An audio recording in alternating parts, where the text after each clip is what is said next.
Changeons maintenant de catégorie et abordons les voitures du cadran confort luxueux concurrentes de la 505 GTI. Toutes ces voitures doivent répondre à une attente clientèle soucieuse de confort, de tenue de route et d'agrément de conduite. Nous allons commencer par la R25 GTX. Vous savez que c'est une voiture qui, en 84, a pris la succession des R20 et des R30. Une première impression? Je trouve la ligne vraiment très séduisante. Elle est élégante, elle est originale. Je pense qu'elle doit avoir un très bon CX. Ah oui, oui, 0,31.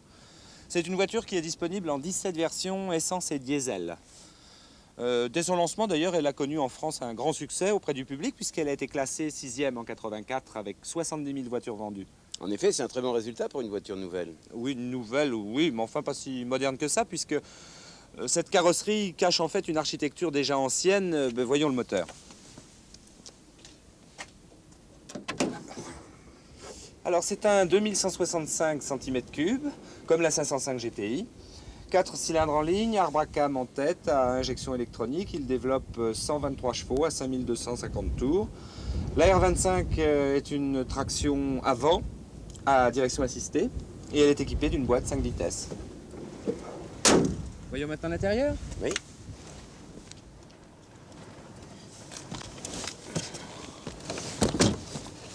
Alors Jean-Louis? L'habitacle est confortable et accueillant. La planche de bord est futuriste, mais pas très élégante à mon goût. Elle rappelle trop la Super 5 et la R11. Oui. Et les sièges? J'ai l'impression que les sièges manquent de maintien latéral. La finition? La finition me semble assez moyenne, comme ça, à première vue, mais enfin, il faut rouler pour voir. Roulons. Alors, roulez.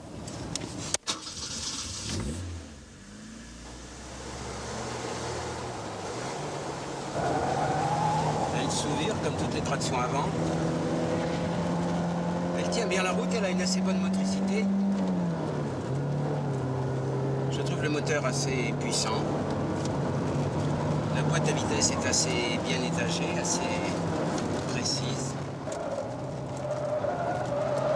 Elle s'ouvre légèrement, mais elle est bien. Ah là, elle tient bien la route. Les grandes courbes, elle est vraiment bien. Dommage qu'elle ait ce comportement sous-vireur.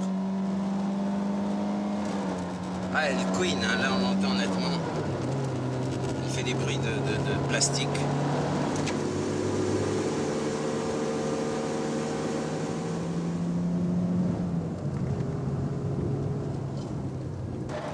Ah oui, elle bloque vraiment les roues avant, c'est dommage. Le freinage est assez mal réparti, on bloque les roues avant.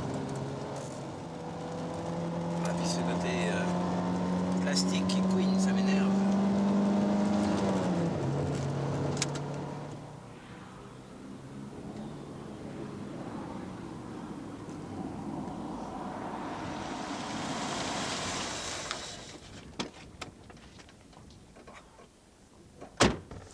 Votre synthèse, Jean-Louis?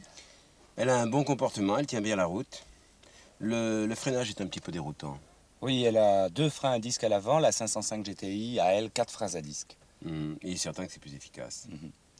Quant au comportement sous-vireur, c'est pas tellement gênant sur le sec, mais il est certain que sur le mouillé, ça doit être beaucoup plus sensible. Elle couine et je trouve le moteur bruyant. Il est brillant, mais bruyant.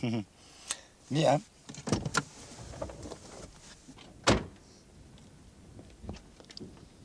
L'assiette de la 505 est abaissée, c'est une propulsion, elle a un différentiel à glissement limité, elle est donc très sûre en toutes circonstances. D'autre part, le moteur de la GTI développe 130 chevaux contre 123 pour la R25, ce qui lui donne des accélérations supérieures. Reste l'aspect extérieur et la finition.